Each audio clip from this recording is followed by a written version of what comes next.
What's going on, everybody? Welcome back to the channel.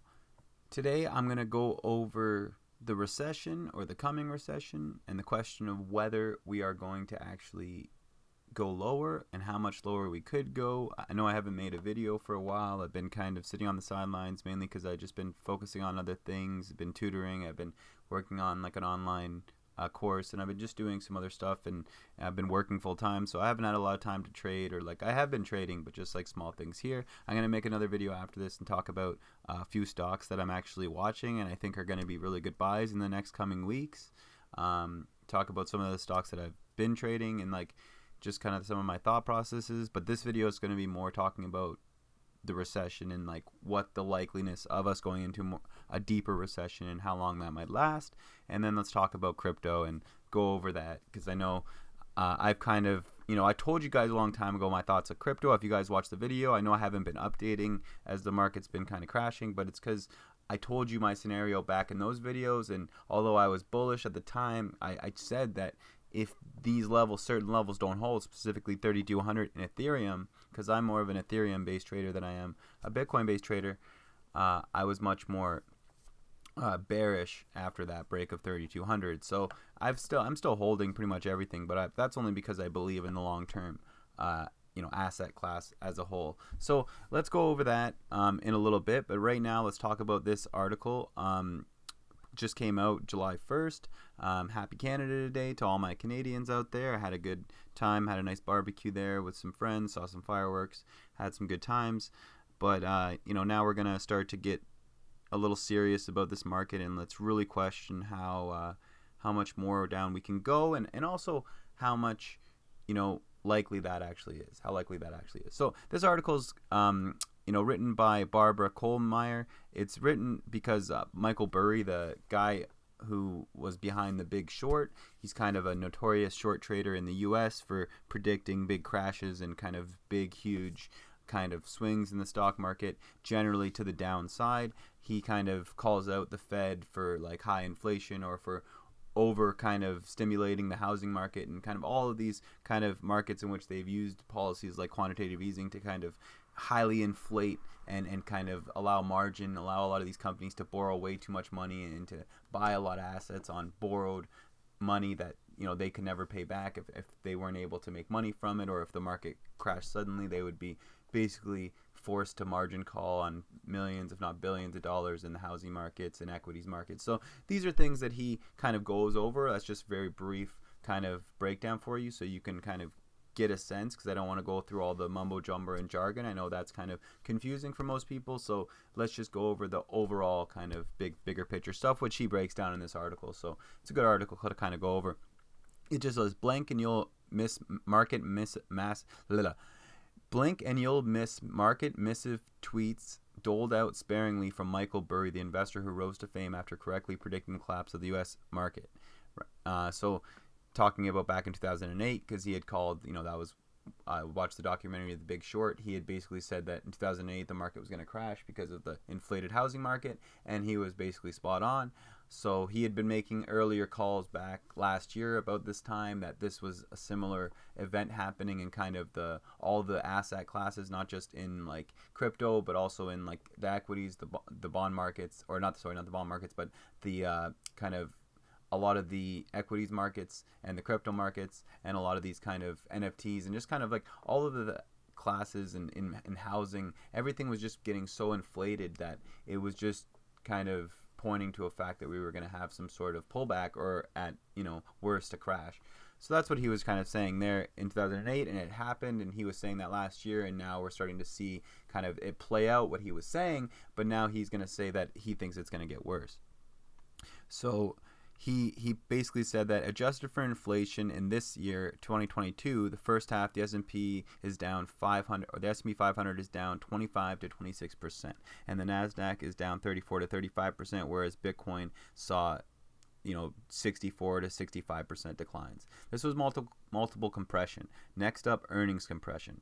So what he means by this, and he says it here, is that when rising interest rates make bonds more attractive relative to equities and make stocks less attractive by comparison, earnings compression can be caused by fears that recession will hit earnings growth. So what he's saying is that like the reason why the market is tanking in the first half, or the reason why it has already tanked as far as it has, and why we've had this massive pullback, is not just because of the inflation and all of the housing, crypto, and asset, equities classes, but also because we've had this kind of multiple compression of interest rates rising, and not only interest rates but also fuel rates. So like oil and just energy costs just skyrocketing with obviously the war in Ukraine, and just all of these aspects that are driving these costs higher, with also the market collapsing. You have all of these things just becoming more kind of not necessarily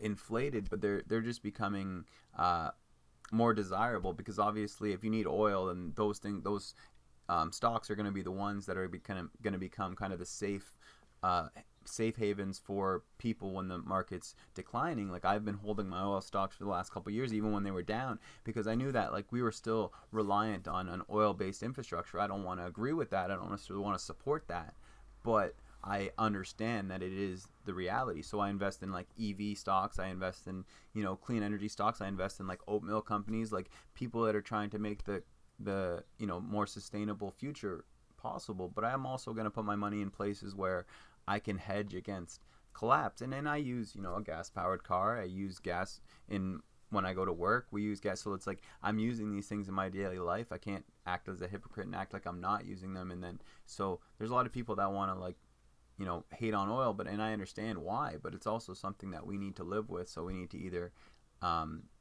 understand it and invest in it, or just sit aside. But then when it's the only thing that's going up, you need to be able to short other stocks or find things that you can trade to make money, right, in these kind of markets. So that's kind of what I wanted to bring in, to say that the only thing I'm really making money on right now is oil stocks and a few other companies that I'll go into. But like, that was basically kind of my thought process too coming into this year, was that like if the market goes down, and as soon as like the Russian kind of Ukraine thing happened, it was like, okay, this is energy prices are going to start to go high. I was already holding oil, so I was just like, I'm just going to hold, buy more if they tank and I can get a good price. But they just kept going higher, so I've just been holding, and maybe I'll sell in a few weeks when I think oil has peaked, which I think we're close, but we're not quite there yet, especially if the war continues the way it has. Anyway, so after, like I said, we have all these things like rising interest rates, rising fuel costs, rising kind of cost of living, cost of goods, just food in general, rising rent costs. So everything is just more expensive, which means people have less money to invest in the stock market. People have less money to buy a house. People have less money to shop, to support a corporation. So that means their earnings are going to go down. All of these people are going to lose, because none of these people have money to put it back into the economy, and people are scared, so they're just hoarding money. And that's kind of what I'm doing, and I think that's what most people are doing, because you have this over kind of lingering idea that we're going to head into a really bad recession, and we want to be able to protect our assets. And people say that cash is not a good place, because cash is just being inflated, so your money is just actually losing value. But what's better, to hold cash, or to put your money into a losing stock market, which your money's going to go down at least 20-30% in the next couple of weeks or months? That's not a good investment. That's dumb. Rather than hold cash and maybe lose like maybe 1% in that same time, it doesn't make any sense. So the people that are telling you to not hold cash are people that are trying to get you to invest your money, and they're not people you should listen to. But obviously you should keep some of your stocks, some of your money invested, like me, like stocks, like oil, like Canadian Tire is a company that I'm still buying and holding, and I will be for the long time. Banks, things like energy, utilities, things like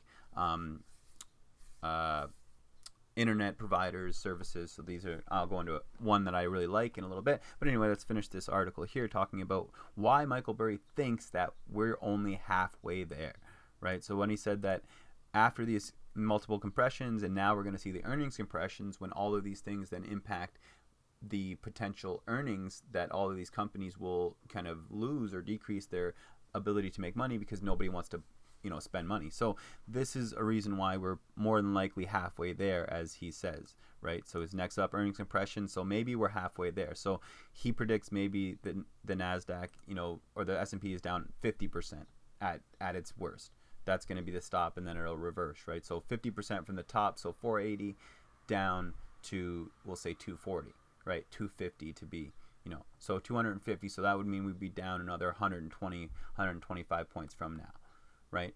So that's what he predicts, and it is kind of possible, right? So in late May, a cryptic tweet from Burry, whose bet on the housing market collapse was featured in the book and later movie The Big Short, hinted on 2008 style crash ahead. As I said about 2008, it is like watching a plane crash. It hurts, it is not fun, and I'm not smiling, he said in a tweet that was later deleted. Around a year ago, he warned markets were headed for the mother of all crashes, right? And so the thing about this guy is that, like, in a lot of short traders or people that are kind of skeptical on the market, like if you go watch like any of like Gerald Caliente or something like that, or Salente, some of his videos, or even a few other guys that, like, they basically, even Robert Kiyosaki, like the Rich Dad Poor Dad guy, like you listen to them and they're basically always like, the market's gonna crash, the market's gonna crash, the market's gonna crash. They said that back in 2020, like at the end of the year, like they said that, in what was it, August, September of 2020. They're like, oh, that was just, the market's gonna crash again, and we're in for a huge crash. And then the next year and a half, the market kept rallying. So you can't necessarily listen to these people and think that every time they say it's gonna crash, because they say it quite often. But it doesn't mean they're not necessarily right or not seeing things that are absolutely reality that maybe other people are not seeing, so that it's not actually playing out, as it should. So things are being inflated, or people are not caring about, potential losses in earnings, or losses in, or higher inflation numbers, all these things, right? But obviously they are, because we're seeing that play out now. So, you have to heed these warnings, but just don't always be like, oh, I'm going to sell everything because this guy made a tweet, right? That's kind of just what I'm trying to say there. So as I said, like they say in this article, she's like, the stock market was going lower, looking like it wanted to go lower on Friday. It kind of destabilized, and now Bitcoin and everything is looking like it wants to go lower as well. A bleak first half for the stocks as a signal investors are expecting a recession shock in the latter half of the year, said Bank of America strategist Friday in the Flow Show report. Yet Michael Harnett and the team noted flows to stocks over the past 4 months as opposed to flows out of stocks. So he's saying like people have been moving into stocks over the past 4 months rather than people moving out of stocks. But their contrarian bull bear indicator has been at max bearish for the 3 straight weeks. So even though they see more people moving into stocks than out of stocks, they're still, basically saying we're still in a full bear market. And they really want to emphasize that. And this chart here is kind of a really good chart that I like to kind of give a sense of what I think we want to be cognizant of over the next few weeks. Because I think what's going to happen is that we're going to crash lower. We're going to break 360. So this kind of low here, 364, if you go back on the chart and you'll see that this line here, you can almost see this line per this 38.2 retracement line, right? See how we broke right through that. But then when you look at where we stopped basically at the consolidation, the resistance points back here, right? So the resistance points of this little cluster here that happened back in November of 2020, right? Back when I was saying that like all of these guys were saying the market was going to crash, right back here, all of these Rich Dad Poor Dad and like, all of these guys, even Michael Blurry was saying like the market's going to crash right here, and he was saying it again right here, and it obviously rallied all the way up to the end of 2021, and then once 2022 started, obviously we had a huge collapse, right? But what you got to understand here is that back in the 2020 collapse, and if you go back on this chart, you can kind of see a level back. I think that it might be this blue line here. This chart doesn't go back far enough, but I just wanted to kind of give you guys a sense that of the levels and understanding the different kind of resistance levels we'll have on the way down, right? But in my perspective, what I think is going to happen is I don't think we're going to break down below this 350 with much serious. I think we might go as low as 340 or 330 down here on the bottom in the top end of this consolidation back here in September of 2020. And this will be kind of the area where I think we're going to see the most turnaround. And the reason for that is simply because when you look at the way this bubble has kind of exploded over the past 2 years, and when all this money has been pumped into the market, it started around this time, right? And this is the time when you probably should have had the crash, right? So all of this has been kind of easy money that's been floated into the markets, And this here at the top, and once you saw this reversal, is this easy money getting either punished for holding too long, or these hedge funds starting to reverse to shorts, and then obviously the overall kind of economy and war in Ukraine, all these things start impacting itself, inflation, oil prices, like all these things start to kind of come together like we saw in the 1970s and 1940s, and create this kind of headwind for the market to go lower. Now, I'm not gonna say that this is absolutely gonna happen. Like I was saying with crypto earlier, when I made videos, a couple months ago talking about that, I thought 3,200 was going to be the lowest in Ethereum, but if that dropped, we were going to see likely back down to 1,500 like we are seeing. But when we understand that all of these things are relative to each other in the sense that they're following themselves. When the markets are crashing, when the S&P is crashing, when the Nasdaq's crashing, when the equities markets are crashing, when the housing market's crashing, more than likely the crypto market's going to crash too. It's been following correlation with all of these other markets. So just because everybody's so negative on crypto, like, oh, crypto was just a speculative bubble and blah blah blah blah. Yeah, it was speculative, and it did get anything that goes up 300 or 400 or 500%, 1,000% in a year is speculative. No matter what anybody tries to tell you, that's insane. Those are insane kind of price valuations, right? But at the end of the day, it's the idea of the future and what that can provide, and the fact that these all assets provide you with a stable asset that is not going to be impacted by inflation like our current food is, like our current housing market is, like our current equities markets are, right? So once you start to see that, like, these are things that can become stable if people just believe in them, and people see that like tech is the future, which it is. And I mean, nobody is arguing that, right? Like, anybody that tries to argue that tech's the future are people that are clearly not looking around, right? They're clearly just blinded, or they're stuck in the past, and they think that oil is going to be around forever. And like I said earlier, I don't mind oil, but I'm not holding oil for the next 10 years. I'm holding oil for maybe the next year. And like I said, I'm going to sell probably a lot of my oil in the next few months.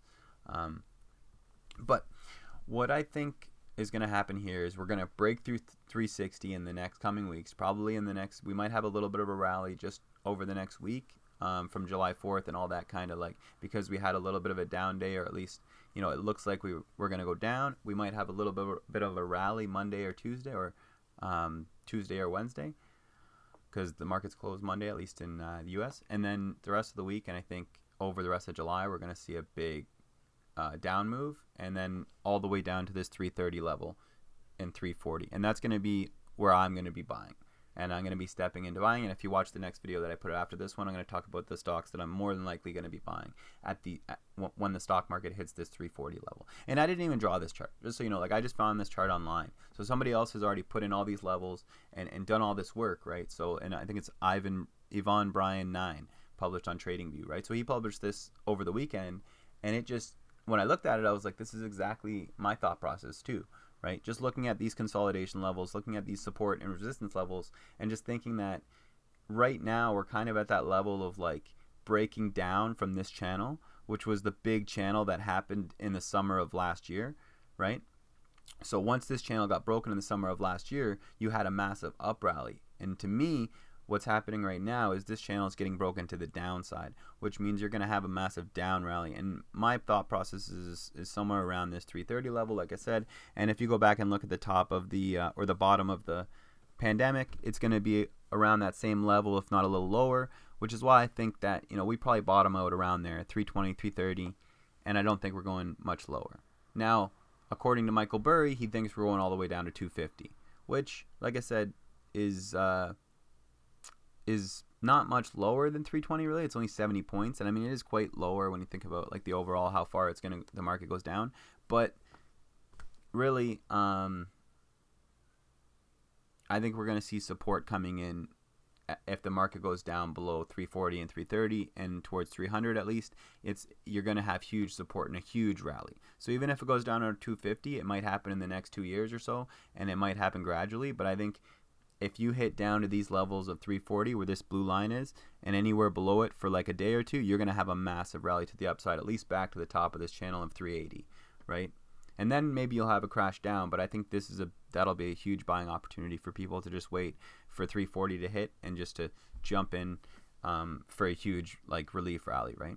And that'll probably happen towards the fall, I'm thinking, or at least maybe August, right? In the fall, you usually have a lot of trading pick up, and that's when things start to come back. Anyway, let's get into crypto real quick. I know I've been kind of neglecting it because it's kind of sad to see how bad things have gotten, but overall, one thing you got to understand, and this is huge, is that I always said that this is not something you want to buy with money you can't afford to lose, and it's not something you want to hold, and not take profits at the top. I was always taking profits at every single one of these tops. I was taking profits, right? So, and I'm not huge profits, but I was only invested like a few hundred in my Coinbase, and I have overall in my long-term portfolio things I'm holding for long-term. So I just add to that. I don't sell it. It's going for the next 10 years, right? And that's way you should be looking at these asset classes if you truly believe in them. If you think they're just speculative bubbles or assets that have no value, then don't invest in them. That's your choice. But my choice is that this is the future, and it can power so many things and help us in so many ways that our current economy and our current economic system cannot. And the financial kind of problems we're in are a lot of times created by the central banks and the Federal Reserve because of the way they inflate and choose to throw easy money at problems that need hard solutions, right? So that's just my biggest idea why I think crypto will devalue. And if you're listening to a few analysts, they think that it is going to go lower, probably with the markets, but then over the next 6 months to a year, it will decouple itself from the overall markets, and it will find its own trajectory and start to build higher as the overall markets go lower. That's what some analysts are, and big hedge fund managers, especially Pantera Capital particularly, just came up with a bit, their prediction that they think that's what's going to happen, and I kind of agree with that. Anyway, so my prediction here then, obviously I just said the market's going to tank lower, and it probably will for crypto too. Oh, sorry guys. Shit. Shit. God damn it.